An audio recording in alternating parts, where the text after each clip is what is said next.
बिस्मिल्लाहिर्रहमानिर्रहीम। अस्सलाम वालेकुम नाज़रीन, आप सब लोगों को ख्वाब रवान यूट्यूब चैनल में खुश आमदीद। आज 3 बहुत ही अहम चीज़ों पे बात करेंगे, तो एंड तक ज़रूर और लाजमी देखिएगा।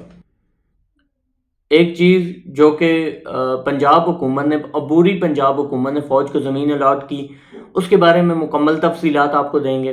फिर एक और चीज़, वो चौधरी अनवारुल हक आज़ाद कश्मीर के वज़ीर आज़म कैसे बने, क्यों बने और किसने उनकी हमायत की, क्या साजिश की गई, ये सारी चीज़ें, इन सारी चीज़ों के बारे में आपको बताएंगे। और तीसरी चीज़, अब्दुल कादिर पटेल साहब जो हैं, वो उनके साथ क्या हुआ है, क्या वाक़या पेश आया था, क्या उन्होंने बोला था और अब वो मिन्नत तरले क्यों कर रहे हैं। और एंड पे बताएंगे कि एक बहुत बड़ी खबर आई है कि ये जो अजाब आया हुआ पाकिस्तानी कौम पे, ये भिखारी वज़ीर आज़म या इम्पोर्टेड वज़ीर आज़म, इनके फ़ारिग होने की एक तस्दीक कर दी है 2-3 बहुत ही अहम लोगों ने। तो उस चीज़ के बारे में आपको बताएंगे, आपको आगाह करेंगे, तो एंड तक हमारे साथ रहिएगा। जी, सबसे पहले बात करते हैं पंजाब में अबूरी पंजाब हुकूमत ने जो फ़ौज को ज़मीन दी, वो कौन सी ज़मीन है, कितनी ज़मीन अता की। 20 फरवरी 2023 को अबूरी पंजाब हुकूमत जो है वो नोटिफिकेशन जारी करती है इस चीज़ का कि फ़ौज को 45,267 एकड़ ज़मीन पंजाब में अलाट करती है पाकिस्तान आर्मी को। पहले ही लाखों एकड़ ज़मीन जो है पाकिस्तान आर्मी और हुकूमत के अंडर मौजूद है। तो ये भी जो हुकूमती ज़मीन होती है पंजाब हुकूमत की, ये वो अलाट करती है अफवाज पाकिस्तान को उनके काम के लिए।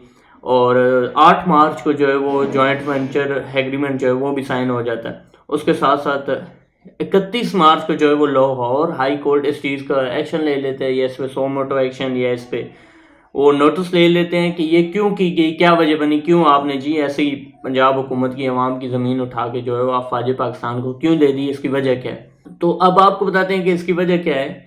आपने नाम सुना होगा कॉरपोरेटिव वर्ल्ड या कॉरपोरेटिव लैंड्स। तो ये कॉरपोरेटिव लैंड्स के तौर पर अफवाज पाकिस्तान को दी गई, और ये सारी ज़मीन जो है वो साहिवाल, मुल्तान, सकर, उन एरियाज़ में है जो पाकिस्तान के मैदानी और ज़रखेज़ तरीन इलाके हैं।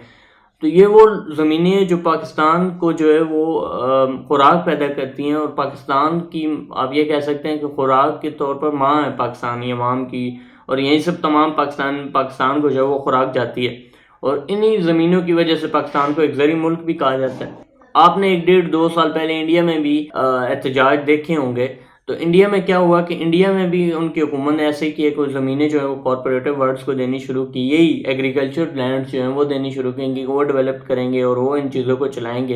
तो इंडिया में तो एहतजाज हुआ और इस चीज़ को रोक दिया गया। तो पाकिस्तान में अब लाहौर हाई कोर्ट देखते हैं क्या फ़ैसला लाती है इस चीज़ पे, और क्या पंजाब हुकूमत जो है उन्होंने चैलेंज किया लाहौर हाई कोर्ट का फ़ैसला। तो उस चीज़ पे क्या आगे मूव्स होती हैं, क्या उसका आगे रिज़ल्ट आता है, या क्या उसमें मज़ीद चीज़ें खुल के आती हैं, वो सारी चीज़ें आपके साथ जो है वो आपको लम्हा बलम्हा जो है वो हम आगाह करते रहेंगे। दूसरी चीज़ जो बड़ी अहम है, वो चौधरी अनवारुल हक साहब जो हैं वो आज़ाद कश्मीर के वज़ीर आज़म बन गए। आपने देखा 3-4 दफ़ा इजलास बुलाया गया, फिर मुलतवी हो गया इजलास के जी फैसला नहीं हो पा रहा। तो उसके बाद कल ऐसा हुआ कि चौधरी अनवारुल हक साहब जो हैं वो मुंतखब हो गए आज़ाद कश्मीर से वज़ीर आज़म, और 48 वोटें उन्होंने हासिल की। 52 की कुल असम्बली थी जिसमें से 48 वोटें उन्होंने हासिल की। अब इसमें देखते हैं कि वोटों की तकसीम कितनी है। पीटीआई ने 26 सीटें इलेक्शन से जीती थी, 6 रिजर्व सीटें इन्हें मिली थी, कुल मिला के 32 सीटें पीटीआई के पास आज़ाद कश्मीर के अंदर जो है वो मौजूद थी। उसके अलावा एक पी यानी पाकिस्तान पीपल्स पार्टी के पास सीट थी, और पीएमएलएन के पास जो है वो कुछ सीटें थी। तो 48 सीटें कैसे ले गए अनवारुल हक साहब, जो कि पहले आज़ाद इलेक्शन जीते फिर पीटीआई के साथ थे।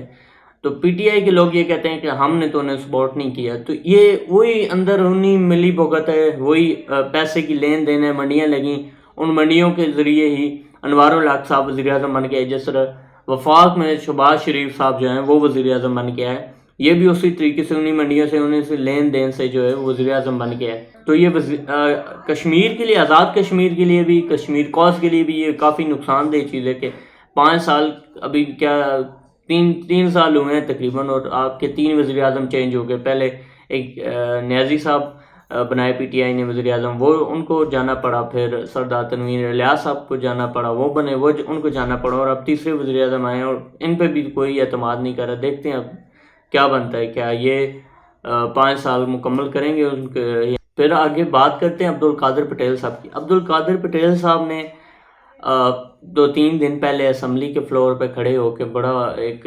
DGASF کو بڑا انہوں نے نا کہا کہ جی ہم کھڑے تھے اور ہماری کوئی عزت نہیں ہو رہی تھی، اور ڈی جی صاحب آئے ان کی بڑا پروٹوکول ہو رہا، ججوں کی یہ تنخواہیں ہیں، جرنیلوں کی یہ وہ، تو بڑا انہوں نے ترم خان بننے کی کوشش کی. مطلب آج کل عوام میں جو ٹرینڈ چل رہا ہے اس کو فالو کرنے کی کوشش کی اور بڑا کاپی کرنے کی کوشش کی.